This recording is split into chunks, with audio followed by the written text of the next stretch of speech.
tunakurudishia utukufu wako Bwana. Ndio Bwana, tunakurudishia utukufu wako Bwana. Leo kwa nguvu ya kusikia kuna hatua inachukuliwa. Biblia husababisha kwa salama. Ninamwona mtu mmoja Bartimayo. Yeye amekuwa kipofu. Amezaliwa amekuwa kipofu. Lakini kuna kitu anasikia. Kuwa kipofu sio shida. Ila unasikia nini? Macho yako ya rohoni hayaoni sawa. Lakini sikio lako linasikia nini? Kuna mtu anasema amina vizuri. Yaani wewe unasema mimi siwezi kuona, sina macho ya rohoni sawa. Una macho ya rohoni, uko kipofu sawa. Lakini una uwezo wa kusikia. Umesikia habari gani ndani yako?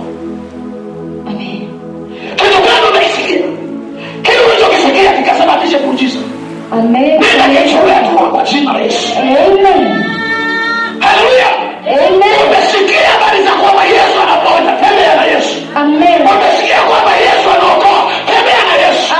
Umesikia kwamba Yesu ni yule wa yote yasiyowezekana, tembea na yeye. Baada ya mambo yanayowezekana, mwambie Yesu nimekusikia, wewe ni yule wa yasiyowezekana.